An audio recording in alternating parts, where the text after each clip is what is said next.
Ruas TV, rutin walaupun sedikit. Assalamualaikum warahmatullahi wabarakatuh. Alhamdulillahi rabbil alamin.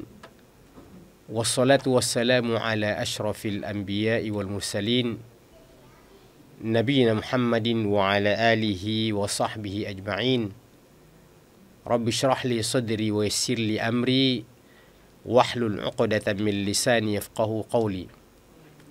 Allahumma ati nufusana taqwaha wa zakkiha anta khairu man zakkaha anta waliyuha wa maulaha. Allahumma inna na'udzu bika min ilmin la yanfa' wa min qalbin la yakhsha' wa min nafsin la tashba' wa min 'ainin la tadma' wa min da'watin la tusma' wa la yustajabu laha. Para pemirsa Ruas TV di mana saja berada, saya mengajak kita semua dan diri saya secara pribadi untuk kita kembali bersyukur kepada Allah Subhanahu wa taala. Alhamdulillahilladzi bi ni'matihi tatimmus shalihat. Segala puji bagi Allah dengan nikmatnya, dengan karunia-Nya, dengan berbagai macam nikmat yang tak terhingga dan tak terhitung. Tatimmus shalihat, niscaya kesalehan kita akan sempurna dan akan bertambah insyaallah. Itulah salah satu di antara harapan kita sebagai orang-orang yang beriman. Mudah-mudahan dengan nikmat dan karunia itu semakin mendekatkan kita kepada Allah Subhanahu wa taala, bukan sebaliknya bertambah kenikmatan, akan tetapi kita semakin menjauh daripada petunjuk Allah Subhanahu wa taala. Termasuk kita berharap bertambahnya ilmu kita berharap juga bertambah petunjuk kepada Allah Subhanahu wa taala. Dalam salah sebuah riwayat disebutkan, man izdada ilman wa lam yazdad hudan lam yazdad minallahi illa bu'da. Siapa yang bertambah ilmunya tapi tidak bertambah petunjuknya, tidak bertambah pengamalannya, maka tidak ada yang bertambah terkecuali semakin bertambah jauh dari Allah Subhanahu wa taala, wal iyadu billah. Pemirsa Ruas TV yang sama-sama dimuliakan oleh Allah Subhanahu wa taala, kita akan mengkaji dan mentadabburi satu ayat yang terdapat dalam surah Ali Imran, tepatnya pada ayat yang ke-159. InsyaAllah kurang lebih sejam ke depan kita akan membersamai daripada ayat yang mulia ini insyaAllah. Pertama, kita akan membacakan daripada ayat yang mulia ini. A'udzu billahi minasyaitonir rajim. Bismillahirrahmanirrahim. فبما رحمة من الله لنت لهم ولو كنت فظا غليظ القلب لانفضوا من حولك فاعف عنهم واستغفر لهم وشاورهم في الأمر فإذا عزمت فتوكل على الله Innallaha yuhibbul mutawakkilin. Sadaqallahul azim. Ayat ini adalah ayat yang dalam redaksinya merupakan komunikasi langsung Allah Subhanahu wa taala kepada Nabi kita Muhammad sallallahu alaihi wasallam. Itu dengan selalu menggunakan kata ganti untuk orang kedua. Umpamanya kita kutip dari ayat-ayat ini, lintalahum, engkau berlemah lembut kepada mereka. Kemudian walau kunta, andaikan saja engkau Muhammad. Kemudian kata-kata min haulika, di sekitarmu, di sekelilingmu. Fa'fu anhum, ya, wastaghfir lahum, wasyawirhum fil amri, dan seterusnya, menunjukkan bahwasanya ayat ini adalah ayat yang cukup komunikatif antara Allah Subhanahu wa taala dengan Nabi kita Muhammad sallallahu alaihi wasallam. Sebelum kita menerjemahkan dan membahas ayat ini, pemirsa Ruas TV yang sama-sama dimuliakan oleh Allah Subhanahu wa taala, ayat ini adalah merupakan wasiat dan nasihat Allah Subhanahu wa taala kepada Nabi kita Muhammad sallallahu alaihi wasallam dalam kapasitasnya yang pertama sebagai nabi dan utusan Allah Subhanahu wa taala. Muhammadur Rasulullah. Muhammad adalah utusan Allah Subhanahu wa taala. Yang kedua, sebagai seorang pemimpin kaum muslimin, di mana Nabi sallallahu alaihi wasallam bukan hanya sebagai seorang nabi dan rasul, tapi pernah memimpin negeri kaum muslimin di kota Al-Madinah Al-Munawwarah. Pernah memimpin sebuah negara yang tentu saja ketika kita berbicara tentang memimpin sebuah negara, itu menunjukkan kedudukan seseorang itu bukan kedudukan yang kecil. Ya, karena dia akan menjadi magnet bagi banyak orang. Dia akan dibutuhkan oleh masyarakat dan rakyat secara umum. Dan karenanya ayat ini, pemirsa pemirsa Ruas TV yang sama-sama dimuliakan oleh Allah Subhanahu wa taala, bisa juga menjadi sebuah nasihat kepada pemimpin-pemimpin setelah berakhirnya kepemimpinan Rasulullah sallallahu alaihi wasallam.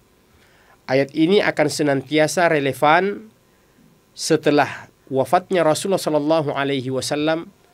Datanglah Abu Bakar As-Siddiq, datanglah Umar bin Khattab, datanglah Uthman, datanglah Ali bin Abi Thalib radhiyallahu taala anhum, khulafa'ur rasyidin, dan datanglah pemimpin-pemimpin setelah berakhirnya kepemimpinan para khulafa'ur rasyidin, ya, Bani Umayyah, Bani Abbasiyah, dan sampai pada hari ini kepemimpinan di dalam Islam ini tidak akan pernah berhenti.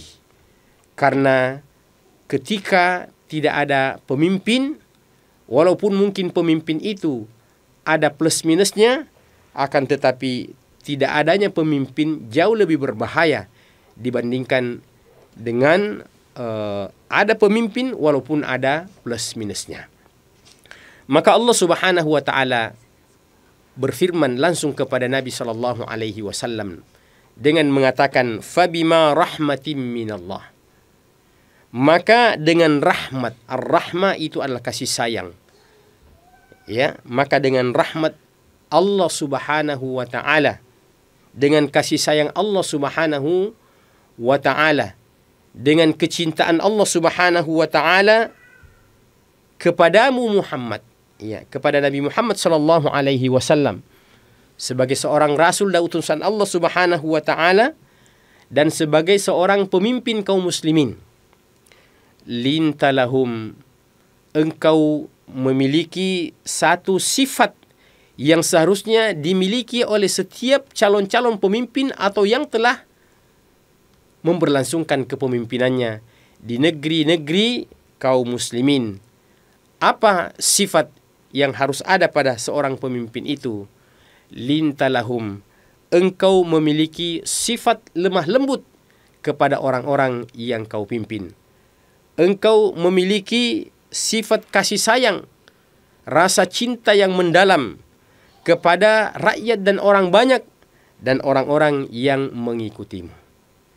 Maka Allah Subhanahu wa taala sesungguhnya ingin menegaskan tentang sifat Nabi sallallahu alaihi wasallam yang terpenuhi padanya kriteria menjadi seorang pemimpin. Tentu kita tidak akan berbicara lagi beliau sebagai seorang nabi dan rasul, sebab itu sudah pasti mendapatkan bimbingan wahyu langsung dari Allah Subhanahu wa taala.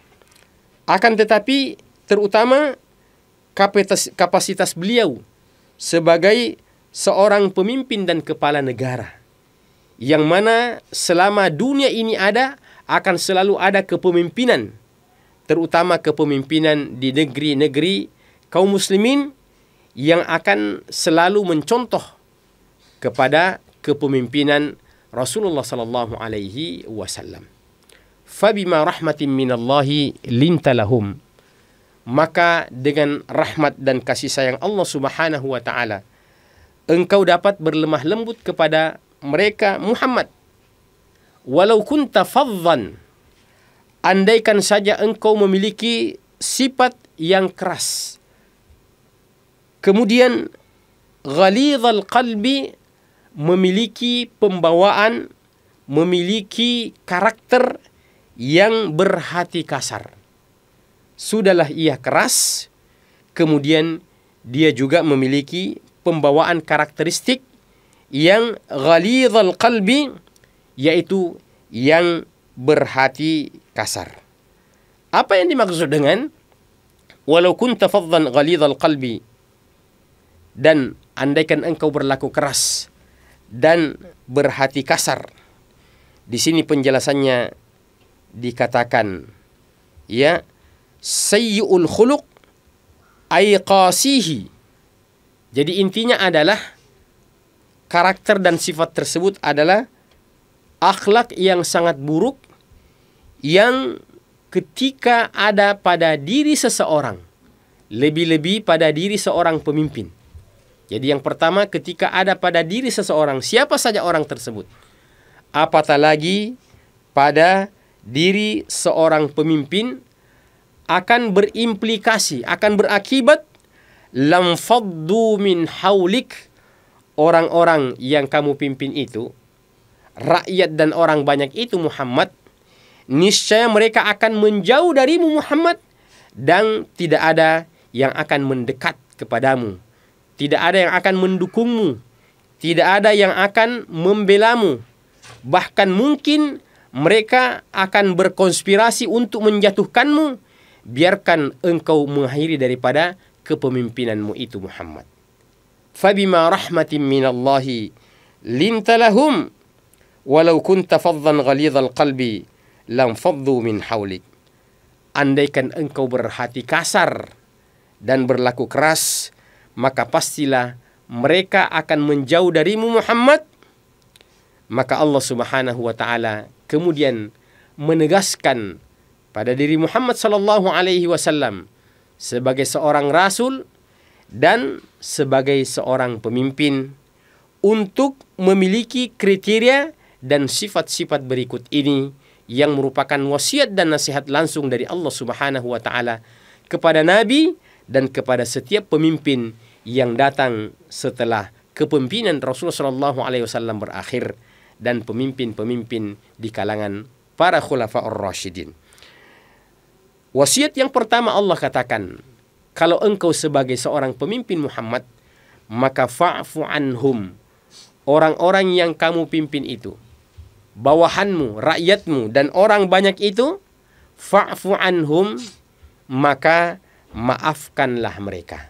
Maafkanlah mereka, lapangkanlah dadamu. Karena mustahil seseorang bisa menjadi pemimpin yang ideal, yang akan memberikan kemaslahatan kepada orang banyak, kalau seandainya seorang pemimpin itu tidak memiliki sifat pemaaf. Maka Allah Subhanahu wa taala mengatakan, fa'fu anhum. Ada isyarat yang sangat halus dalam ungkapan fa'fu anhum, bahwa memimpin orang banyak itu memang harus tahan banting, harus buka mata, harus buka pendengaran untuk mendengarkan seluruh keluhan-keluhan mereka, dan harus lapang dada. Bahkan kalau ada di antara mereka yang mungkin menyampaikan kritikan-kritikan, ada di antara mereka yang menyampaikan masukan-masukan, yang mana mungkin kritikan itu adalah bermaksud untuk kebaikan, akan tetapi mungkin secara subjektif kita sebagai seorang pemimpin, pribadi pemimpin itu tidak suka dengan masukan-masukan yang seperti itu, tidak suka dengan kritikan-kritikan yang seperti itu, maka ayat ini ketika mengungkapkan fa'fu anhum seakan-akan mengisyaratkan bahwa kriteria untuk menjadi seorang pemimpin itu haruslah memiliki kelapangan dada. Dalam artian, jangan coba-coba masuk dalam lingkaran untuk mengambil yang namanya kepemimpinan dan kekuasaan itu ketika Anda memiliki sifat yang baper, istilah anak muda pada saat sekarang ini, yang selalu bawa perasaan, ya, yang memiliki perasaan yang sangat sensitif. Dan ketika seorang pemimpin memiliki perasaan yang sangat sensitif, bawa perasaan, ini akan menjadi sebuah musibah bagi orang banyak, di mana mungkin dia akan mengeluarkan kebijakan-kebijakan yang sifatnya akan memberikan pembelaan pada pribadinya. Karena dia tidak ingin dikritik, maka dia mengeluarkan kebijakan agar supaya orang itu tidak boleh ngomong, agar supaya orang itu tidak boleh mengeluarkan pendapat, agar supaya orang itu diam saja. Dan itu tentu saja sudah mengekang orang, sudah membuat orang membatasi daripada hak-haknya. Apatah lagi ketika di sebuah negeri yang dikampanyekan bahwa negeri itu adalah negeri yang memberlakukan demokrasi, yang setiap orang memiliki hak untuk berbicara, setiap orang memiliki hak untuk menyampaikan dan mengungkapkan pendapatnya. Akan tetapi karena pemimpin itu adalah pemimpin yang tidak memiliki kelapangan dada, pemimpin yang sempit dadanya, tidak mau mendengarkan dan tidak mau menerima daripada masukan-masukan dan kritikan, maka bukan tempatnya pucuk pimpinan itu yang bebas daripada kritikan-kritikan. Seorang pemimpin akan menjadi pusat perhatian orang banyak, baik dia pemimpin yang ideal, apatah lagi ketika dia seorang pemimpin yang zalim. Maka Allah Subhanahu wa taala menasihati Nabi sallallahu alaihi wasallam, yang notabene beliau ini adalah mendapatkan wahyu langsung dari Allah Subhanahu wa taala sebagai orang yang maksum. Yang dapat kita ambil pelajaran di sini bahwa kalau saja Nabi orang yang maksum, yang terjaga dari dosa, yang terhindar dari bentuk kekeliruan dan kekhilapan, tapi ternyata Allah tetap menasihati beliau, maka tentu saja dapat difahami terhadap pemimpin yang bukan Nabi, yang tidak maksum, yang banyak kekeliruan dan kesalahannya, lebih pantas untuk mendapatkan nasihat dari Allah Subhanahu wa taala. Kita ketahui bahwa manusia yang terbaik Muhammad sallallahu alaihi wasallam ketika beliau tampil sebagai seorang pemimpin di tengah-tengah rakyat orang banyak yang memimpin sebuah negara, dalam keadaan beliau sebagai seorang pemimpin yang ideal, ternyata tetap saja ada kritikan-kritikan, tetap saja ada rasa ketidakpuasan dari orang-orang yang dipimpin itu. Seperti itulah karakter daripada kita sebagai bawahan, selalu memiliki keinginan-keinginan, dan sebagai seorang pemimpin seharusnya membuka pendengarannya, merekam apa yang merupakan keinginan-keinginan daripada orang banyak tersebut. Kita ketahui dalam perjalanan sejarah dari zaman ke zaman, dari waktu ke waktu, Allah Subhanahu wa taala telah memperlihatkan contoh-contoh pemimpin-pemimpin yang ideal dan pemimpin-pemimpin yang mungkin zalim pada zamannya itu. Kita mengambil contoh umpamanya, kita mulai dari Rasulullah sallallahu alaihi wasallam adalah pemimpin yang ideal. Kemudian kita masuk pada periode para khulafaur rasyidin, Abu Bakar, Umar, Uthman, Ali radhiyallahu taala anhum adalah merupakan pemimpin-pemimpin yang sangat ideal. Dan walaupun beliau itu adalah pemimpin-pemimpin yang adil, kita bisa angkat mungkin salah satu di antara contoh adalah kepemimpinan Umar bin Khattab radhiyallahu taala anhu yang sangat identik dengan keadilan yang dirasakan oleh rakyat yang hidup di bawah kepemimpinan Umar bin Khattab radhiyallahu taala anhu. Tapi ternyata Umar bin Khattab dengan keadilannya, dengan keobjektifannya dalam kepemimpinannya, ternyata beliau berusaha untuk melatih diri memiliki sifat kelapangan dada itu. Sebab kita ketahui Umar bin Khattab sedikit karakternya agak temperamental, mudah marah. Akan tetapi ketika dia sudah menjadi sebagai seorang pemimpin, dia berdoa secara khusus kepada Allah Subhanahu wa taala agar supaya Allah memberikan kelembutan pada Umar. Karena sekarang ini bukan lagi milik keluarganya, bukan lagi milik dirinya sendiri, tapi sudah menjadi milik orang banyak.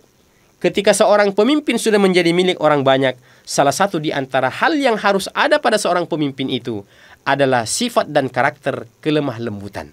Maka itu yang beliau minta kepada Allah Subhanahu wa taala, lembutkan aku ya Allah, jangan samakan ketika aku dulu masih rakyat biasa. Maka Umar bin Khattab mampu membuktikan daripada apa yang merupakan permintaannya, dan Allah kabulkan dan Allah bantu. Suatu ketika Umar bin Khattab berdiri setelah salat Jumat. Beliau ingin menyampaikan beberapa wejangan-wejangan, penyampaian-penyampaian, tentu saja untuk kemaslahatan orang banyak. Dulu pemimpin negara itu ketika ingin menyampaikan sesuatu, itu dengan mudah langsung di masjid saja, langsung di masjid saja, tidak tentu tidak seperti pada hari ini dari istana kemudian disiarkan ke seluruh pelosok-pelosok, belum ada media pada waktu itu. Maka beliau berdiri dan beliau memulai, ayyuhal muslimun isma'u minni wa ati'uni. Wahai saudara-saudaraku kaum muslimin, mohon dengarkan baik-baik, dan setelah itu taati perintah dan instruksi saya yang insya Allah akan membawa kebaikan. Belum lagi Umar menyampaikan apa yang dia akan sampaikan, tiba-tiba salah seorang jamaah, bukan jamaah yang terkenal juga, orang biasa-biasa, tiba-tiba saja berdiri dari belakang dan interupsi, dan membuat kita, kalau kita berada pada posisi itu, kita tidak bisa membayangkan, mungkin telinga kita akan merah, mungkin muka kita akan tiba-tiba merah karena marah. Kita orang yang memiliki posisi dan kedudukan, tidak tiba-tiba ada orang yang mengkritik seperti itu, yang tentu saja kita sebagai orang yang dianggap bukan orang biasa-biasa, kadang-kadang sifat yang seperti itu merasa memiliki nilai kelebihan dibandingkan dengan orang lain. Apa kata orang tersebut ketika Umar mengatakan isma'u minni wa ati'uni? Maka dia berdiri tanpa ada rasa takut sedikit pun. Lan nasma' wa lan nuti' ya Umar. Tidak mau dengar, tidak mau taat wahai Umar. Jangankan sebagai seorang kepala negara, apalagi jangankan sebagai seorang kepala negara, mungkin katakanlah seorang lurah saja, yang tiba-tiba dibegitukan oleh orang-orang bawahannya ada di kantor. Tidak mau dengar Pak Lurah, tidak mau dengar Pak Camat. Langsung muncul harga dirinya seorang Pak Camat, seorang lurah, atau bahkan mungkin seorang ketua RT. Tidak mau dengar Pak RT. Semakin tinggi kedudukan seseorang, semakin tinggi pula perasaan harga diri seseorang itu. Akan tetapi, Masya Allah, Allah menolong Umar bin Khattab sehingga dia dapat menguasai dirinya, dan akhirnya meminta kepada orang tersebut, wahai saudaraku, apa yang melatar belakangi kamu tidak ingin mentaati perintahku, padahal saya ini adalah Amirul Mukminin. Ternyata pemirsa Ruas TV yang sama-sama dimuliakan oleh Allah Subhanahu wa taala, pemicunya adalah sesuatu yang sebenarnya kalau kita itu tidak akan mungkin kita persoalkan. Karena kita anggap memang seorang pemimpin harus memiliki fasilitas lebih daripada apa yang dimiliki oleh sang rakyat. Akan tetapi di zaman Umar, tidak boleh seorang pemimpin itu ada fasilitas yang melebihi daripada apa yang dimiliki oleh rakyat. Apa itu, jamaah sekalian? Ternyata beberapa hari yang lalu, Umar mengeluarkan anggaran dari kas negara, kemudian membeli kain dan dibagikan kepada setiap rakyat. Ini bantuan langsung tunai.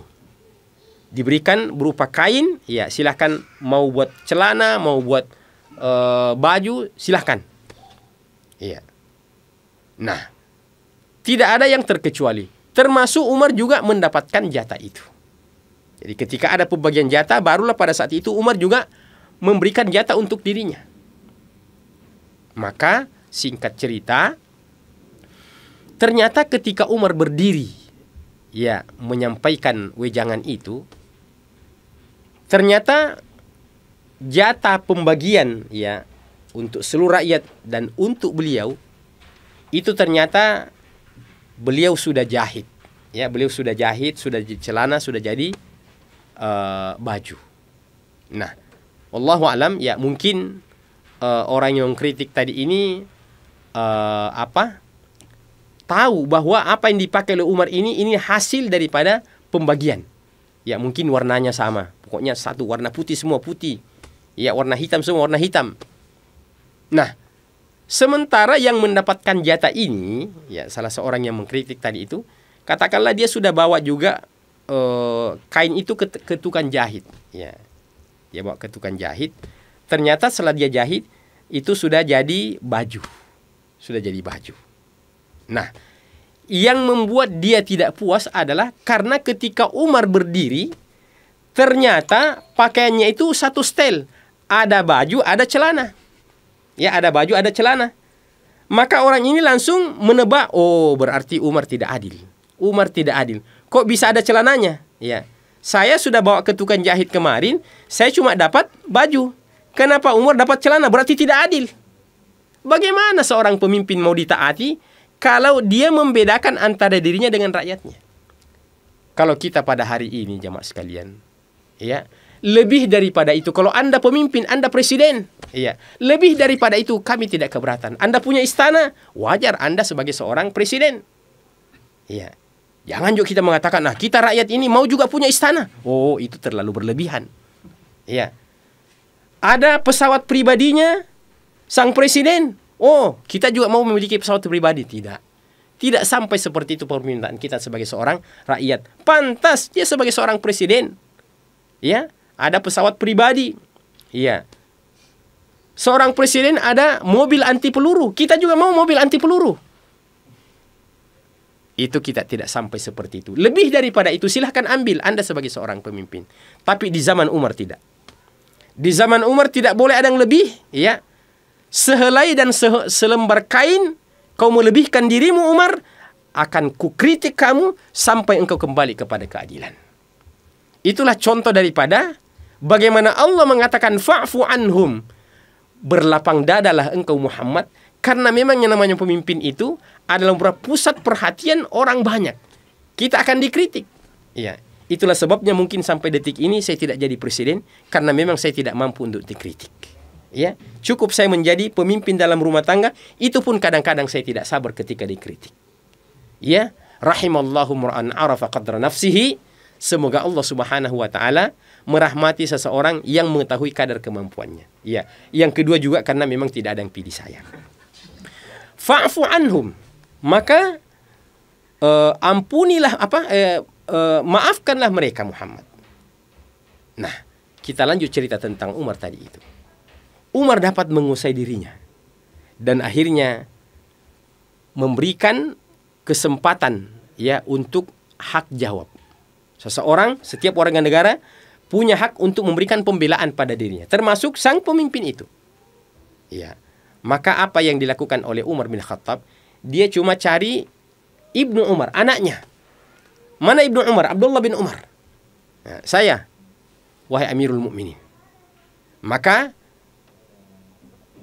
Umar bin Khattab mempersilahkan kepada Abdullah untuk memberikan klarifikasi kepada orang yang tidak puas ini, tanpa ada rekayasa sedikit pun.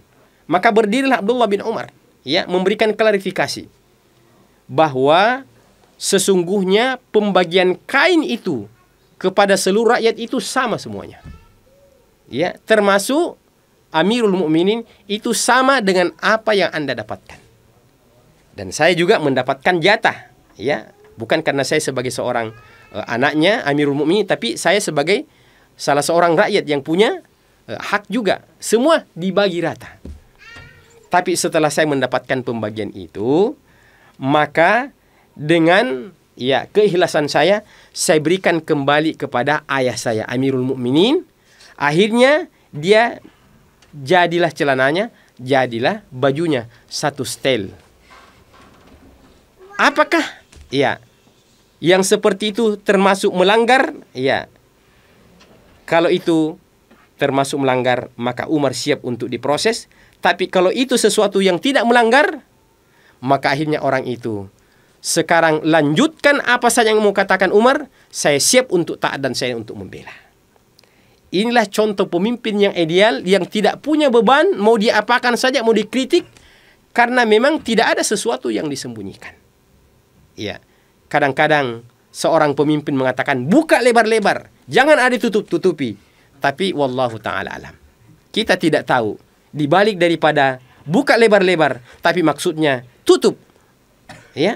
Tutup, jangan ada yang dibuka sedikit pun. Kita melihat pada hari ini di sana sini, Allahul Musta'an, ketidakpuasan orang-orang banyak itu karena pemimpin-pemimpin itu tidak memiliki sifat kelapangan dada untuk menerima daripada masukan-masukan daripada rakyat dan orang banyak itu. Kemudian saya angkat contoh lagi, masih berkaitan dengan Umar bin Khattab radhiyallahu taala anhu. Dan ini perlu kita memperbanyak contoh, karena bil mithali yattadhihul maqal. Dengan contoh penjelasan akan semakin mudah untuk kita fahami. Pada kasus yang kedua, datang salah seorang yang juga bukan orang terkenal. Datang langsung menghadap kepada Umar bin Khattab sebagai kapasitasnya sebagai pemimpin kaum muslimin pada waktu itu di kota Madinah.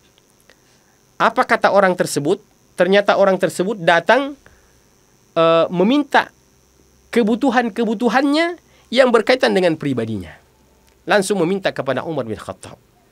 Dia awali dengan mengatakan, Ya Umar al-khairi juzital jannah. Ya Umar al-khairi juzital jannah. Ya Umar al-khairi juzital jannah. Uksu bunayati wa ummahunna. Uksu bunayati wa ummahunna. Wa kun lana minaz zamani junnah. Kemudian Umar mengatakan, Idza lam af'al famadha yakun. Maka orang itu mengatakan, Idzan la adhabanna. Bagaimana orang ini? Secara spontanitas memang bahasanya juga indah. Ya Umar al-khairi juzital jannah. Kemudian uksu bunayati wa ummahunna wa kun lana minaz zamani junnah. Idzan la adhabanna yauma takunul u'tiyatu imma ila narin wa imma ila jannah. Jadi apa maksudnya daripada ungkapan itu? Orang ini mengatakan, Ya Umar al-khair, wahai Umar, pemimpin kami yang baik. Pemimpin kami Umar yang terkenal dengan kebaikannya. Juzital jannah. Semoga Allah membalas Anda dengan surga, dengan kebaikanmu, dengan keadilanmu. Uksu bunayati wa ummahunna. Saya datang ini mau meminta pakaian untuk anak-anak saya di rumah. Anak-anak wanita saya dan ibunya, istri saya. Uksu bunayati wa ummahunna. Jadi nampaknya di zaman Umar itu salah satu di antara hal yang mungkin identik dengan agak susah memang persoalan pakaian. Karena yang pertama tadi kisahnya Umar membagikan pakaian. Kemudian yang kedua ini kasusnya orang datang meminta pakaian kepada Umar untuk keluarganya. Uksu bunayati wa ummahunna. Kemudian wa kun lana minaz zamani junnah. Wahai Umar, jagalah kami sebagai rakyat. Jaga kami, proteksi kami, lindungi kami, berikan keamanan kepada kami. Sepanjang zaman, sepanjang engkau memerintah, sepanjang periodemu. Wa kun lana minaz zamani junnah. Uqsimu billahi la taf'alanna. Jadi orang ini mengatakan, aku bersumpah kepada Allah bahwa apa yang aku minta itu pasti kau bisa. Ya, ini tidak bajang, cuma minta kain saja, cuma minta pakaian saja. Uqsimu billahi la taf'alanna. Aku bersumpah kepada Allah bahwa pasti kamu bisa lakukan itu. Coba bayangkan. Orang ini ya sebagai rakyat biasa sangat menggurui sekali pemimpin. Ya, kau bisa lakukan wahai Umar. Ya, mestinya kan pemimpin, kau bisa lakukan wahai bawahanku. Tapi ini bawahan rakyat biasa, uqsimu billahi la taf'alanna. Maka ketika Umar mendengarkan itu, maka Umar ya sedikit dia pancing. Beliau mengatakan, "Idza lam af'al famadza sayakun?" Kalau saya tidak lakukan itu, kira-kira apa yang terjadi? Maka orang itu mengatakan, "Idzan la adhabanna." Kalau begitu saya pergi meninggalkan kamu wahai Umar. Idzan la adhabanna. Ya, jadi rakyat yang meninggalkan pemimpinnya. Ya, biasanya kan pemimpin yang meninggalkan rakyatnya. Ada acara, ya mohon maaf Pak, ini ada acara lagi, tinggalkan semua. Ini rakyatnya orang biasa, katakan saya tinggalkan Pak Presiden. Saya punya ya kepentingan. Saya begini-begini, alhamdulillah pernah juga meninggalkan gubernur dan wali kota di salah satu ya acara di mana pada waktu itu ada jadwal untuk ceramah. Ya, sementara Pak Gubernur menyampaikan, saya ya memohon maaf Pak, saya mau pergi Pak. Setelah itu saya katakan, Masya Allah, barusan ada orang biasa-biasa yang tinggalkan gubernur dan ya wali kota. Ya, itu sekedar intermezzo saja. Jadi, idzan la adhabanna, saya akan pergi. Kemudian, mohon maaf.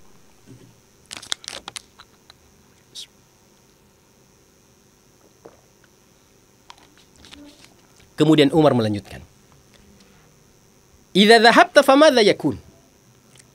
Kalau kamu pergi, apa yang terjadi? Beliau ya dengarkan ungkapan orang ini. Anni wa anhum latus'alanna. Anni wa anhunna latus'alanna. Kalau saya pergi dan kau tidak berikan saya, berarti tentang diriku dan tentang mereka kau akan bertanggung jawab di hari kemudian. Anni wa anhunna latus'alanna yauma takunul u'tiyatu imma ila narin wa imma ila jannah. Di hari kemudian wahai Umar, hanya salah satu di antara dua kemungkinan. Yang pertama kau masuk surga, kau masuk neraka. Begitulah contoh daripada seorang pemimpin yang memiliki kelapangan dada, ya, yang betul-betul melewati daripada kepemimpinan itu dengan dicintai oleh ya rakyat mereka. Maka ini menjadi sebuah pelajaran pada setiap pemimpin yang datang setelah ya berakhirnya kepemimpinan pada masa lalu itu. Kita mengambil contoh lagi umpamanya kepemimpinan Umar bin Abdul Aziz. Ya. Ini merupakan keturunan cicit daripada Umar bin Khattab radhiyallahu taala anhu. Ya, ini cocok dan tepat untuk kita menyebutkan pepatah klasik yang mengatakan buah yang jatuh tidak jauh dari pohonnya, ya. Kecuali kalau buah itu mengalir di sungai, ya pasti dia akan jauh dari pohonnya. Maka Umar bin Abdul Aziz itu juga mirip-mirip dengan sang kakek Umar bin Khattab radhiyallahu taala anhu. Hanya memimpin sekitar 2,5 tahun, tapi berhasil mensejahterakan masyarakat Madinah pada waktu itu. Di antara indikasinya, tidak ada yang berhak untuk menerima zakat. Yang ada adalah yang mau mengeluarkan zakat. Ya. Kita bandingkan pada hari ini, kalau tiba-tiba kita katakan, kita bagi zakat, termasuk di antaranya orang-orang kaya, akan ada yang mengatakan, saya berhak untuk mendapatkan zakat. Di zaman Umar bin Abdul Aziz, tidak ada yang mau menerima zakat. Ini menjadi sebuah problema, ya. Jadi ketika tidak ada yang mau menerima itu juga terkadang menjadi sebuah problema, ya. Kalau kita ini banyak yang menjadi problema karena tidak ada yang mau dibagi. Sekarang ini yang menjadi problema banyak yang mau dibagi, tidak mau terima. Kalau persoalan itu sesungguhnya di zaman kita ini bukan problema. Bukan problema. Tapi di zaman Umar bin Abdul Aziz itu ada sebuah masalah. Maka apa yang beliau lakukan? Oh, bagus sekali. Yang pertama, ya, dia data semua ya bujang-bujang, jomblo-jomblo yang belum menikah. Dan negara mengeluarkan anggaran untuk menikahkan ya para pemuda-pemuda pada saat itu. Subhanallah. Andaikan kita mungkin hidup di zaman Umar bin Abdul Aziz, saya sendiri yang sudah menikah ini mungkin akan mendaftar kedua kalinya karena ada kesempatan untuk mendapatkan anggaran dari negara itu. Setelah itu ternyata anggaran belanja negara APBN itu masih melimpah ruah. Sudah dianggarkan untuk anak muda, untuk yang belum menikah masih juga banyak. Kemudian Umar bin Abdul Aziz itu membangunkan rumah-rumah pribadi untuk menteri-menterinya dan tidak ada yang keberatan karena semua serba ya terbuka. Ya. Masih juga ya banyak APBN itu yang tersisa. Maka di antaranya adalah makanan pokok berupa biji-biji gandum itu yang banyak tersimpan di gudang-gudang pada saat itu. Itu juga tidak ada yang mau terima. Tidak ada yang mau terima daripada ya makanan pokok tersebut. Maka Umar bin Abdul Aziz mengeluarkan satu keputusan, ini biji-biji gandum ini silahkan diangkut ke lereng-lereng gunung agar supaya burung-burung juga dapat menikmatinya. Maka di saat itulah Umar bin Abdul Aziz mengeluarkan satu ungkapan yang akan senantiasa tercatat oleh tinta emas dalam sejarah sepanjang sejarah perjalanan kepemimpinan. Beliau mengatakan, hatta la yaqulan nas ja'a tayrun fi biladil muslimin. Biarkan ini menjadi sebuah persaksian bahwa seekor burung pun tidak ada yang kelaparan di negeri yang dipimpin oleh seorang muslim yang adil. Allahul musta'an. Yang kedua, kata Allah dalam ayat ini, fa'fu anhum wastaghfir lahum. Seorang pemimpin itu ternyata selalu memiliki keinginan agar masyarakat dan orang banyak itu selamat di hadapan Allah Subhanahu wa ta'ala. Pemimpin itu artinya adalah orang yang faham tentang din, dan dengan kepemimpinannya, dengan kebijakannya, ia akan mendekatkan orang banyak itu kepada agama Allah Subhanahu wa ta'ala. Bukan sebaliknya. Rakyat yang tadinya dekat dengan agama Allah Subhanahu wa ta'ala, tapi datang pemimpin yang tidak faham tentang Islam itu, boro-boro dia mendekatkan kepada agama Allah Subhanahu wa ta'ala, malah sebaliknya, malah justru menjauhkan manusia dari jalan Allah Subhanahu wa ta'ala. Apa di antara contoh hal-hal yang menakutkan banyak orang pada hari ini? Islam itu kan selamat. Islam itu kan damai, ya. Islam itu kan indah, seperti itu. Tapi ketika para pemimpin-pemimpin itu, ya mungkin memang ini istilah orang pada hari ini, by design, ya, sesuatu yang memang direncanakan dan itu mungkin bersifat mendunia, ya, atau di negeri-negeri tertentu. Sekarang ini, kalau kita mengatakan Muslim Islam, di sebahagian tempat mungkin termasuk di negeri kita ini, adalah sebuah momok yang menakutkan. Apatah lagi kalau dikatakan Muslim yang memelihara sunnah pakai jenggot, maka identik ya orang yang memelihara jenggot itu akan dialamatkan padanya orang-orang yang mungkin teroris, orang-orang yang radikal, orang-orang macam-macam. Ya. Maka pada akhirnya orang akan meninggalkan sunnah karena khawatir akan tertuduh dengan sesuatu yang tidak-tidak. Siapa menjadi penyebabnya? Yang menjadi penyebabnya karena adanya sebuah rekayasa desain yang memang membuat orang itu takut dengan Islam. Yang membuat orang itu takut dengan Islam. Ketika ada orang yang rajin ke masjid dikatakan ini berarti ini fanatik, ya, dan lain sebagainya. Mestinya pemimpin itu dengan kepemimpinannya mendekatkan manusia ke jalan Allah Subhanahu wa ta'ala, bahkan memohon ampunkan dengan kesalahan-kesalahan mereka. Dan yang terakhir adalah wasyawirhum fil amri, dan ajaklah, libatkanlah mereka dalam musyawarah, dengarkan mereka, unek-unek mereka, karena sesungguhnya ketika menghadapi orang banyak itu tentu banyak masalah-masalah yang terjadi. Maka seorang pemimpin bagaimanapun cerdasnya, padahal ini Nabi adalah orang yang mendapatkan wahyu dari Allah. Ternyata Allah juga mengatakan pada nabinya, tetap kau bermusyawarah dengan mereka Muhammad. Dengarkan dari mereka apa masukan-masukan mereka. Karena ma khaba man istasyara, dalam salah satu hadis disebutkan seperti itu, tidak akan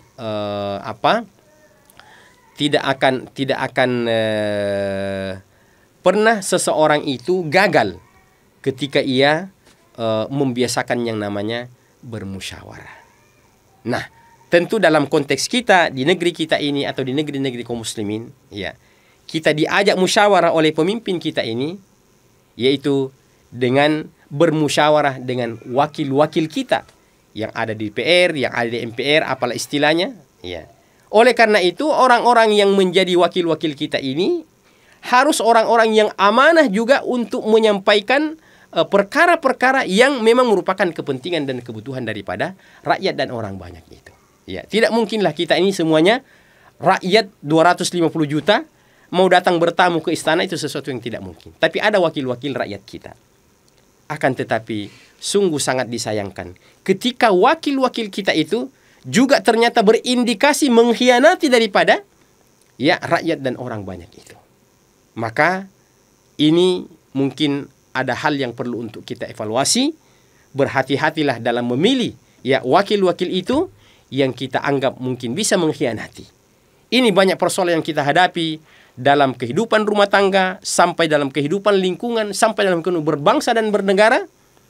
Di antara tuntutan-tuntutan rakyat itu adalah keadilan para pemimpin-pemimpin kita. Kita berharap para pemimpin itu memang adil dan kalau perlu juga baik agamanya. Masya Allah, seorang pemimpin ya bagus sholat jamaahnya, seorang pemimpin bagus sholat lainnya, seorang pemimpin bagus baca Qur'annya. Tapi andaikan kita mau memilih salah satu di antara keduanya, maka kita akan pilih, kita memilih pemimpin yang mungkin agamanya biarkanlah tidak terlalu baik, yang penting dia adil. Karena urusan kebaikan agama itu urusan pribadinya dengan Allah Subhanahu wa taala, tapi urusan keadilan itu adalah urusan kepentingan orang banyak. Oleh karena itu, dalam komunitas apapun, dalam perkumpulan apapun, yang namanya pemimpin itu pasti yang dituntut oleh bawahannya adalah keadilan. Walaupun sebuah komunitas itu, sebuah gerakan itu mungkin adalah gerakan kejahatan. Ya, gerakan kejahatan. Kita ambil umpama contoh. Ya, komplotan penjahat, komplotan perampok.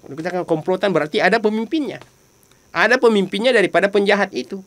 Nah, sejahat-jahatnya mereka, ya mereka perampok, mereka pencuri. Ya, di dunia hitam. Tapi saya rasa, ya, ketika mereka menentukan siapa yang menjadi pemimpin koordinator mereka, ketika mereka musyawarah, pastilah mereka akan menunjuk dan menyepakati siapa yang paling adil. Siapa yang paling adil? Karena ada kaitannya dengan kemaslahatan mereka. Hasil kejahatan mereka tadi itu, kalau sudah ada, kalau pemimpin kita tidak adil, tentu kita tidak dapat keadilan. Maka walaupun itu organisasi kejahatan, ternyata keadilan itu tetap dibutuhkan. Kalau penjahat saja menuntut pemimpinnya adil, apalagi sebuah negeri, yang mana negeri itu adalah negeri mayoritas kaum muslimin, yang memahami agama, yang memahami syariat, tentulah sangat pantas ketika mereka menginginkan dan mengidam-idamkan seorang pemimpin yang adil, yang memberikan kemaslahatan kepada orang banyak. Yang terakhir, Allah Subhanahu wa taala mengatakan, "Fa idza azamta fatawakkal 'ala Allah, innallaha yuhibbul mutawakkilin." Sesungguhnya ketika engkau telah berazam dan akhirnya bertawakkallah kepada Allah, berserah diri kepada Allah Subhanahu wa taala, innallaha yuhibbul mutawakkilin. Sesungguhnya Allah mencintai orang-orang yang suka berserah diri dan bertawakal kepada Allah Subhanahu wa taala. Demikian kajian kita, semoga bermanfaat. Subhanakallahumma bihamdika asyhadu an la ilaha illa anta astaghfiruka wa atubu ilaik. Wa akhiru da'wana alhamdulillahi rabbil alamin. Wassalamu alaikum warahmatullahi wabarakatuh.